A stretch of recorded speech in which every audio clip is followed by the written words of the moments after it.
जिस व्यवस्था में एक परिवार तक सत्ता सिमट गई, उसी व्यवस्था के खिलाफ हमारी पार्टी का जन्म हुआ। लेकिन हमारी पार्टी भी अब उसी ओर देखने लगी है। 15 साल पहले आरजेडी का और उसके बाद अभी 17 साल, इन 35 वर्षों में किसका शासन है? बापू सभागार में जो कहा गया, भाइयों और मित्रों, कहा गया कि 10 का शासन 90 पर नहीं चलेगा। राष्ट्रीय जनता दल ने कभी चिंता करने का काम नहीं किया। 2005 में पार्टी सत्ता में आई और तब से लेकर अब तक अति पिछड़ा समाज के किसी व्यक्ति को लीडर के रूप में नहीं, एक के बगल में एक, कोई ऊपर नहीं, कोई नीचे, जन्म के आधार पर नहीं, एक के बगल में एक। जो शोषण की बात जगदेव बाबू करते थे,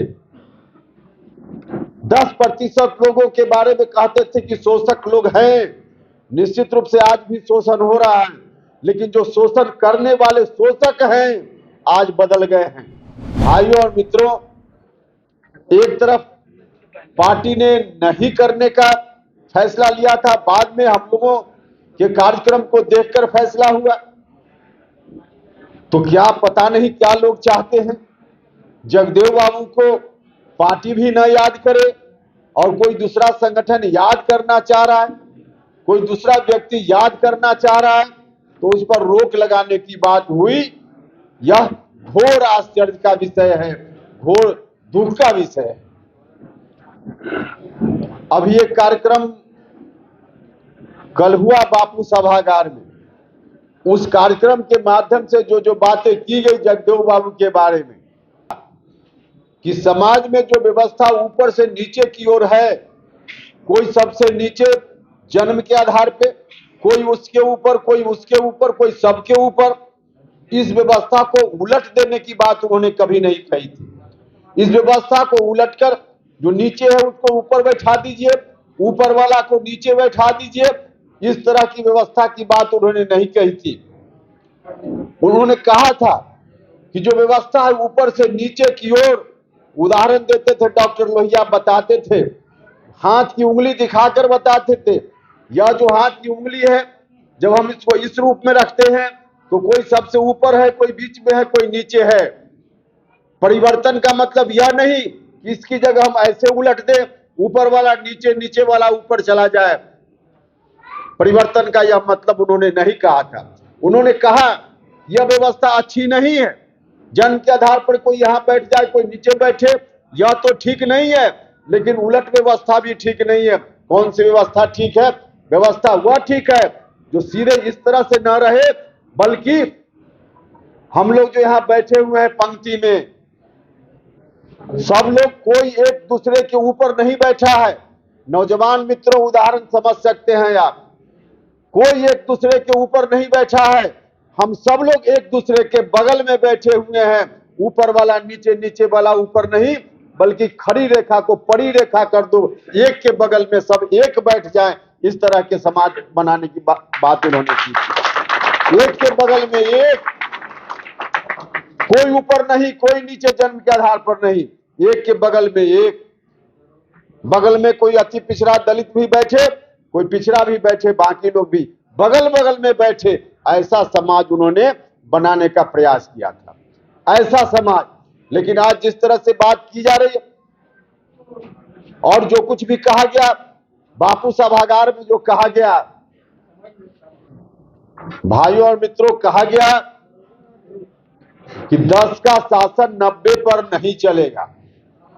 ठीक है, जगदेव बाबू उस समय बोलते थे, लेकिन जगदेव बाबू जब बोलते थे उस वक्त और आज में काफी फर्क है, काफी फर्क है। उस समय जो शोषण की बात जगदेव बाबू करते थे, 10% लोगों के बारे में कहते थे कि शोषक लोग हैं। निश्चित रूप से आज भी शोषण हो रहा है, लेकिन जो शोषण करने वाले शोषक हैं आज बदल गए हैं, आज बदल गए हैं। जगदेव बाबू के बाद शासन आज कितना दिन हुआ? 15 साल पहले आरजेडी का और उसके बाद अभी 17 साल, इन 35 वर्षों में किसका शासन है? आज कौन शासन में बैठा हुआ है? जगदेव बाबू ने या उस समय के लोगों ने जो छीनकर सत्ता वहां से लाई, सत्ता कहां सिमट कर रह गई है, सत्ता कहां लिपट कर रह गई है। भाई और मित्रों, आज इसको समझने की जरूरत है, इसको समझने की जरूरत है। सत्ता 10% के लोगों के हाथ में आज भी है, लेकिन उनके हाथ में नहीं है जो उस समय हुआ करते थे। आज दूसरे लोग हैं जिनके हाथ में सत्ता सिमट कर रह गई है, सत्ता सिमट कर रह गई है। तो लोग कहते हैं, बापू सभागार में जोर जोर से कहा गया, जोर जोर से कहा गया कि जो 90% लोग हैं उनकी भागीदारी, 90% की भागीदारी आज कौन खा रहा है। 35 वर्षों में किसके हाथ में वह भागीदारी चली गई। 35 वर्षों में जिसके हाथ में चली गई, बिहार के लोग देख रहे हैं, देश के लोग देख रहे हैं। जगदेव बाबू जैसे लोगों ने जद्दोजहद करके, संघर्ष करके जो सत्ता वहां से छीन कर लाने का काम किया था, उनकी कल्पना थी कि सत्ता वहां से लाएंगे तो सत्ता नीचे तक, गरीब लोगों तक, समाज के अंतिम व्यक्ति तक पहुंचने का काम करेगी। लेकिन आज कहां चला गया। लोग जोर जोर से कहते हैं, जोर जोर से कहते हैं। भाई और मित्रों, मैं पूछना चाहता कि जब मौका मिला, इन लोगों को मौका मिला 15 साल पहले भी, कौन अति पिछड़ा समाज के व्यक्ति को इन लोगों ने बढ़ाने का काम किया। किस अति पिछड़ा दलित समाज के व्यक्ति को इन्होंने सत्ता में मजबूत हिस्सेदारी देने का काम किया। सत्ता सिर्फ उन लोगों के लिए नहीं मिला था, एक परिवार के लिए सत्ता का हस्तांतरण नहीं हुआ था। सत्ता का हस्तांतरण इसलिए हुआ था कि गांव में बैठा हुआ गरीब आदमी भी सत्ता को महसूस करने का काम करे। लेकिन एक परिवार तक सत्ता को सिमटाने का काम हुआ उन दिनों। और आज वही लोग बापू सभागार में जोर जोर से कहते हैं, जोर जोर से कहते हैं कि चिंता मत कीजिए, चिंता मत कीजिए, ताकत देने का काम कीजिए, राष्ट्रीय जनता दल आपकी चिंता करेगा। राष्ट्रीय जनता दल ने कभी चिंता करने का काम नहीं किया। हम तो अपनी पार्टी को कमजोर होते हुए देखते हैं। भाई और मित्रों, वह जो व्यवस्था थी, जिस व्यवस्था में एक परिवार तक सत्ता सिमट गई, उसी व्यवस्था के खिलाफ हमारी पार्टी का जन्म हुआ।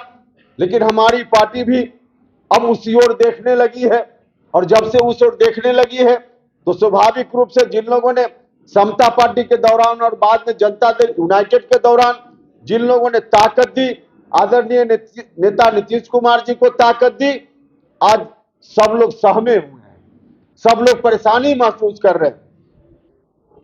तो आज इस तरह की स्थिति है, तो हम अपनी पार्टी, ऐसी स्थिति में लोग अब पार्टी से आकर्षण क्या विकर्षण की स्थिति हो रही है।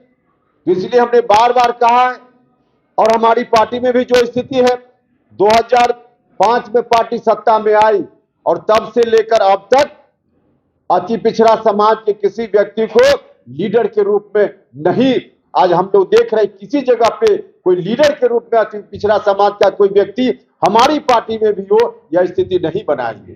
कोई दलित समाज का कोई व्यक्ति हो, यह स्थिति नहीं बनाएंगे।